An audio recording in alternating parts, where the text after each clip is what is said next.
India में ना आज भी 70% ऐसे लोग हैं जो प्रेफर नहीं करते हैं कि उनके घर की डिजाइनिंग के लिए वो किसी डिजाइनर को या फिर आर्किटेक्ट को हायर करें। दे प्रेफर कि वो खुद से डिजाइन करेंगे एंड ऑफ कोर्स इजी भी है। हमारे पास बहुत सारी सुविधाएं हैं, यूट्यूब है, गूगल है और ना जाने ऐसे कितनी साइट्स हैं जिनके ऊपर लाखों आइडियाज हैं, लाखों इमेजेस हैं जिनको हम अपने घर में कॉपी पेस्ट कर सकते हैं। लेकिन डिजाइन तो हम कॉपी पेस्ट कर लेंगे, लेकिन जो कॉमन गलतियां हैं वो हम बार बार रिपीट कर रहे हैं बिकॉज उनके बारे में कोई बात ही नहीं करता। मेरे भी ऐसे फ्रेंड्स हैं, फैमिली मेंबर्स हैं जिन्होंने खुद का घर डिजाइन किया है खुद से, लेकिन वो गलतियां उन्होंने भी की है। तो आज मैं बात करने वाली हूँ आपसे उन्हीं गलतियों के बारे में। बहुत कॉमन मिस्टेक है जिन पे हमारा ध्यान नहीं जाता, लेकिन अगर आपने ध्यान दे दिया तो आपका खुद का बनाया हुआ घर किसी डिजाइनर के घर से कम नहीं लगेगा। तो स्टार्ट करते हैं वीडियो को। पहली गलती, फ्लोर प्लान्स बनाना। मैंने खुद ने देखा है लोग क्या करते हैं, पेपर पे फ्लोर प्लान ड्रॉ कर लेते हैं, उसके बाद इमेजिन करते हैं कि इस वॉल पे बेड आ जाएगा, इस वॉल पे टीवी आ जाएगा। लेकिन सर, जो आपने ड्रॉ किया है पेपर पे वो एग्जैक्ट साइज का नहीं है बिकॉज आपके पास कोई सॉफ्टवेयर नहीं है उसको एग्जैक्ट साइज का बनाने के लिए। आपने एक रैंडम लाइन खींची है जिसकी वजह से आपका जो फर्नीचर प्लानिंग है वो गलत हो सकती है।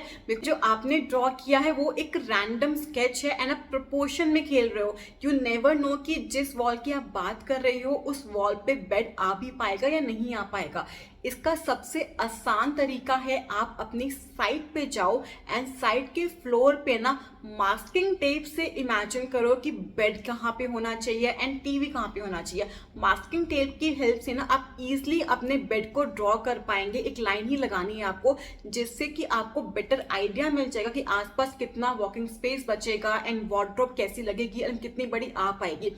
इससे क्या होगा, गलती होने के चांसेस बहुत कम हो जाएंगे एंड आप फर्स्ट स्टेप में ही क्लियर हो जाओगे कि आपको किस साइज का फर्नीचर खरीदना है एंड कहाँ के लिए कैसा फर्नीचर खरीदना है एंड जो आपके घर की फंक्शनैलिटी है वो और ज्यादा अच्छी हो जाए। दूसरी गलती, घर के अंदर ना भर भर के सॉकेट्स देना। मैंने अक्सर देखा है लोग क्या करते हैं, हर कोने पे एक 15 एम्पियर 5 एम्पियर छोड़ देते हैं कि किसी ना किसी काम तो ये आ ही जाएगा। लेकिन आपको ऐसा बिल्कुल नहीं करना। इससे क्या होता है, जब घर में बहुत सारे सॉकेट्स होते हैं ना तो आपकी वॉल पे एक डिस्ट्रैक्शन पॉइंट ऐड हो जाता है जिसकी वजह से आपकी वॉल ना वेल प्लान नहीं लगती है। एंड अगर आपने फर्स्ट स्टेप अच्छे से कर लिया, यानी कि अपने फ्लोर पे एक फ्लोर प्लान ड्रॉ कर लिया मास्किंग टेप की हेल्प से, तो आपको आइडिया होगा कि आपका बेड कहाँ पे है, टेबल कहाँ पे, आपको स्विच सॉकेट चाहिए कहाँ पे। इससे गलती के चांसेस ना बहुत ज्यादा कम हो जाएंगे। एंड इसी के साथ साथ ना एक और गलती हम यहाँ करते हैं वो है वायर का दिखना, स्पेशली टीवी की वायर और आपके लैंप्स की वायर। तो लैंप्स की वायर छुपाने के लिए आपको क्या करना है, अपना जो सॉकेट है 5 एम्पियर का वो हमेशा स्कर्टिंग के ऊपर देना है एंड उसको ऑन ऑफ देना है अपना टेबल के ऊपर, ताकि जो वायर है वो आपको विजिबल ही ना हो, वो इजीली आपके साइड टेबल के पीछे छुप जाए। And same with the TV, जो टीवी की वायर होती है ऑन ऑफ करने वाली, उसका प्लग ना आप टीवी के पीछे दो एंड ऑन ऑफ दे दो अपने ड्रॉर्स के ऊपर, ताकि जो आपका टीवी का तार है वो ना दिखे। एनी केस ना अगर आपने सेटअप बॉक्स यूज करना है या फिर केबल लगाना है तो ट्राई करो कि आप ना इंटीरियर के टाइम पे ना छिरी मरवा के जो केबल्स हैं वो अंदर से निकलवा दो, ताकि आपका जो वॉल है वो बिल्कुल नीट एंड क्लीन लगे।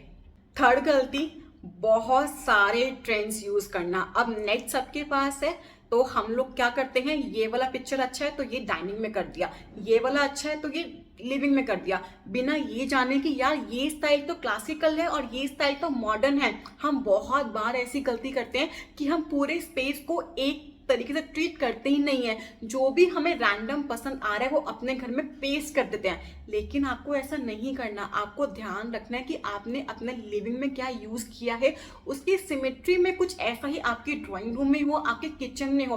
बिकॉज किचन, लिविंग, डाइनिंग ये कॉमन स्पेस है आपका, आपको यहाँ पे अपना ट्रेंड चेंज नहीं करना है। मैंने बहुत बार देखा है लोग लिविंग को करते हैं मॉडर्न लुक में, डाइनिंग को कंटेम्प्रेरी में एंड जो किचन है वो किसी और थीम में चल रही होती है। तो ये सबसे बड़ी गलती है, बिकॉज ये आपका कॉमन एरिया है। जितना भी आपका ओपन एरिया होता है ना, वो हमेशा आपका कॉमन एरिया होता है। तो इस कॉमन एरिया को ट्राई करो कि आप एक जैसा ही ट्रेंड में लेके जाओ। यहाँ पे डिफरेंट ट्रेंड्स बिल्कुल भी मत लेके आना। डिफरेंट बेडरूम्स में आप थोड़ा सा अप डाउन कर सकते हो, वो बिल्कुल चलेगा। फोर्थ मिस्टेक, डिटेल्स को निगलेक्ट करना। अब सपोज मेरा एक रूम है, उसमें पेंटिंग भी आ रखी है एंड जो ड्रॉर्स हैं उसके हैंडल्स भी आ रखे हैं, लेकिन पेंटिंग का फ्रेम ब्लैक है और ड्रॉर्स के जो हैंडल है वो गोल्डन है। तो ये बहुत छोटी डिटेल है, लेकिन ये इस पर ध्यान जाता है। तो आपके एक कमरे के अंदर जितना भी ऐसा मिट्टी का काम आ रहा है या फिर कुछ ऐसी डिटेलिंग आ रही है, ट्राई करो वो सेम फिनिश में या फिर सेम कलर में फिनिश हो। इमेजिन करो यार कि एक ही रूम में ना आपका जो पेंटिंग है, ड्रॉर्स के हैंडल्स हैं, किचन के हैंडल्स हैं, वो सारे के सारे सेम ब्लैक मैट में है, तो कितना ज्यादा अच्छा और बिल्कुल फाइन लुक आएगा। तो यही चीज आपको करनी है। हमेशा ध्यान रखना कि जो भी ये हैंडल्स हैं ये बहुत छोटी डिटेल्स हैं, लेकिन इसका फर्क पड़ता है डिजाइनिंग पे एंड लुक पे। तो हमेशा सारी डिटेलिंग, सारे हैंडल, सारे हार्डवेयर सेम कलर में एंड सेम फिनिश में होने चाहिए। एंड साथ साथ ना आपके कर्टन्स की रॉड भी अगर विजिबल नहीं है तो कोई बात नहीं, अगर विजिबल है तो उसका भी जो कलर है ना वो बाकी थीम से मैच होना चाहिए। एंड एक और चीज का ध्यान रखना, अगर विंडो है, बड़ी स्लाइडर्स हैं या फिर बहुत बड़ी विंडोज हैं, तो वहां पे हमेशा कर्टेन्स लगाने हैं। एंड अगर कोई छोटी विंडो है, किसी फर्नीचर के ऊपर है या फिर साइड टेबल के ऊपर है, तो वहां पे कर्टेन्स ना लगा के आपको ब्लाइंड्स का यूज करना है। अगेन जो ब्लाइंड्स की रॉड होंगी एंड स्ट्रिप होगा वो आपके बाकी हार्डवेयर की फिटिंग से मैच होना चाहिए। मोस्ट कॉमन मिस्टेक जो हर कोई करता है, कई बार शायद मैंने भी करी है, हम लोग ना रैंडम पेंट का कलर सिलेक्ट कर लेते हैं शेड कार्ड देख के, लेकिन जो रूम की दीवारें हैं उस पे वो सेम शेड आ रहा है या नहीं आ रहा। बिकॉज फर्क पड़ता है कि आपकी दीवार जो है उस पर कितनी सनलाइट आ रही है, आपके रूम का फ्लोर कैसा है, आपका सीलिंग कैसा है, बिकॉज सबका इम्पैक्ट ना आपकी वॉल पे आता है। तो इसलिए हमेशा जो भी कलर आपने चूज किया है उसका एक टेस्ट पैच अपनी वॉल पे हमेशा बनवा के देखना, और वो भी पुट्टी के बाद। बिकॉज पुट्टी के बाद और पुट्टी के बिना दोनों में ही जमीन आसमान का फर्क होता है कलर में। इसलिए हमेशा पुट्टी के बाद आपको कलर का सैंपल ना अपनी वॉल पे बना के देखना है, जिस भी वॉल पे करना है, ताकि आपको एग्जैक्ट आइडिया मिल पाए कि जो पेंट आपने चूज किया है वो आपके घर के अंदर सही बैठेगा या नहीं बैठेगा। So guys, that's all for the video and trust me, ये 5 ऐसे कॉमन मिस्टेक है जो हम सब करते हैं, लेकिन आज तक हमने उसका ध्यान नहीं दिया। तो अगर आज आपने ये वीडियो देखी है एंड अपना घर बनाने वाले हो, तो आप ये गलती बिल्कुल भी मत करना, ताकि आपके जो फ्रेंड्स एंड फैमिली है वो ये सोचें कि आपका घर ना किसी डिजाइनर ने ही डिजाइन किया है। So guys, that's all for the video अच्छी लगे तो चैनल को लाइक, शेयर एंड सब्सक्राइब जरूर करना। And thank you guys for watching, keep supporting, keep loving. And आपका एक सब्सक्राइब ना मुझे बहुत मोटिवेट करता है मेरी नेक्स्ट वीडियो के लिए। अगर अच्छा इन्फॉर्मेशन लगा है तो सब्सक्राइब करके जरूर जाना।